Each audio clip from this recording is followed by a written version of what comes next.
As the former chairman of the Council of the District of Columbia, I normally don't get involved in bills that are passed by the council. But there's so many emails, so many phone calls. People have stopped me in the grocery store. People have stopped me at the gas station. And they are just really concerned about the council's ability to just take away the right of a parent to oversee the health of their child. This is just one I feel obligated to talk about. And that is allowing an 11-year-old fifth grader to be able to make their own decision on whether they get a vaccine shot or not without any consent from their parents. And what really brought me to talk about this subject, I was in Subway. And when I was in Subway, it was a young lady. She was in line, I was in line, and she turned around and she said, "Mr. Brown, how you doing?" I said, "Fine." And she said, "You know, what irks me is that people downtown think that everyone that lives east of the river are irresponsible parents." And I said, "Whoa, well, why do you say that?" And she said, "Because answer a question for me." And I said, "Okay." And she said, "Why is it that my 11th grader, who is 16 years old, has to get my permission to go on a field trip, but yet my 11-year-old daughter, who's in the 5th grade, doesn't need my permission at all to have drugs pumped into her body?" I stopped and I paused, just like you. And she said, "The mayor must veto this bill and we have to go back to the drawing board. We are responsible parents. We take care of our children. We care about our children. And why is the legislator taking my right to make that decision for my child away from me?" She didn't give me a chance to answer. She just walked to the door and she turned around and she said, "Real talk." So in the studio, I have Sharece Crawford, a former advisory neighborhood commissioner that represented Ward 8 in the District of Columbia, as well as the health ambassador, and she's an advocate. Sharece, welcome to Always Real Talk. And I just have a question. Why are people against this bill?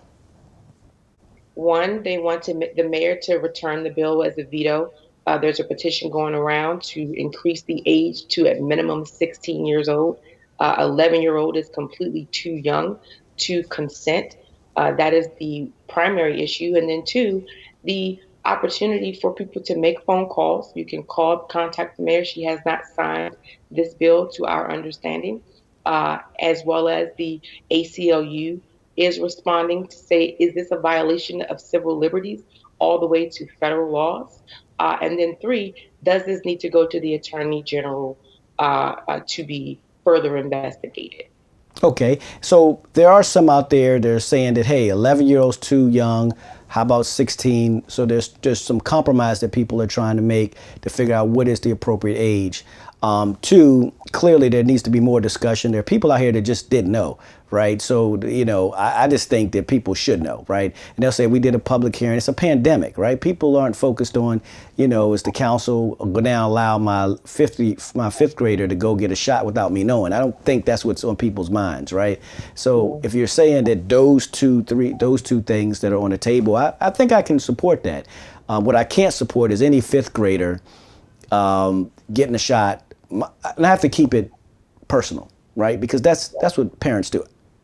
I know that there are people that voted for this bill clearly would not want their 5-year-old daughter, those that have already grown, if they were 5 years old, if in the 5th grade and 11 years old, they clearly would not want them to be able to get a shot without them knowing. I mean, I might be biased, but this isn't just the Washington, D.C. issue. People are calling nationally around this, of being concerned around this, because they know that D.C. sets precedent. We are a nation that sets precedents on policies around the country. People look to us for leadership. They're looking for us for guidance as how we respond to this current pandemic. And we've done some great things. We've rolled out some great measures in how we've responded. But something like this in the middle of a pandemic really instills a bit of distrust that our nation needs to come back to comfort. Now, question, do you think the mayor is going to veto this bill? I think that she has a strong opportunity to make a position on this. I think she can. I think she should say, hey, this is a bit overreach. Let's look at how we can modify the age of consent. Uh, and I like to stand on that until we hear anything further. Well, one thing about it is people are talking about it. People now are awoke and they kind of understand because most people were just trying to get through COVID, right? They were trying to figure out how they could take their child and keep them focused on learning on the computer and be the mom and be the guidance counselor and be the social studies teacher and be the math teacher and be the science teacher and still trying to engage them, to kind of be outside but be safe.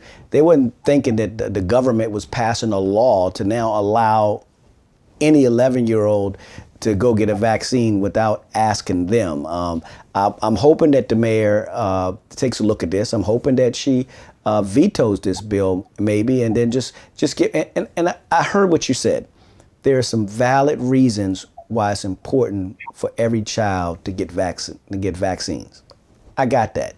It's important for those that don't have a voice to still be able to be taken care of from a health standpoint. I got Absolutely. that. There's never a reason to take my right as a law-abiding parent and take it away from me and give it to my 11-year-old daughter who's in the 5th grade and give her all the power to do whatever she wants. That is what I'm against. So before people email me, Yeah, before people clear. call me, before people tweet me, I just want you to know where I am. That doesn't make sense to me without serious public input and without people having an idea and be able to express themselves. The bill is a 3-page long bill. It's B230171. You can put that in any search engine. It's going to come right up to the policy. That's the number B230171. It's a 3-page long bill. There's an amendment from former Mayor and Councilperson Vince Gray. But it is very clearly comprehended that 11-year-olds, it's spelled out, can give consent. And to your point, Kwame, it is very problematic for many families. Very probable. Well, once again, we have Sharece Crawford, clearly the commissioner at large, as well as former ANC commissioner, but most importantly, the health ambassador, someone who's speaking out all the time. Follow you on Instagram. There you go. You have her handle. You can see it right there at Crawford at large. Follow her. You can follow what's going on, follow what was happening in the health community. And the issues that you talk about are for people all over the country. So thanks for taking time to come on Always Real Talk. We'll see how this measure goes. I want to say once again, I support the ability to make sure that everyone has vaccines and everyone is covered for those that don't have parents or parents. And I got that. I just cannot support you taking my rights as a parent away from me for my 11-year-old daughter or my 11-year-old son. To me, that's something I can't agree with. So once again, welcome back. Come back anytime. Share any ideas what you have. It's Sharece Crawford. You have her information. So thanks for coming on Always Real Talk. Look forward to having you back on. Yeah, thank you so much, Kwame, for having me. Again, we are attacking public health disparities at every level at Crawford at large. We are petitioning the committee to institute a health caucus because we saw that we were lacking and not prepared at the time of COVID. We are getting in preparation and want you all to follow us on this wellness journey for health resources and health advocacy. Absolutely. There you have it. Well, if it's always real talk, you know it's going to be real.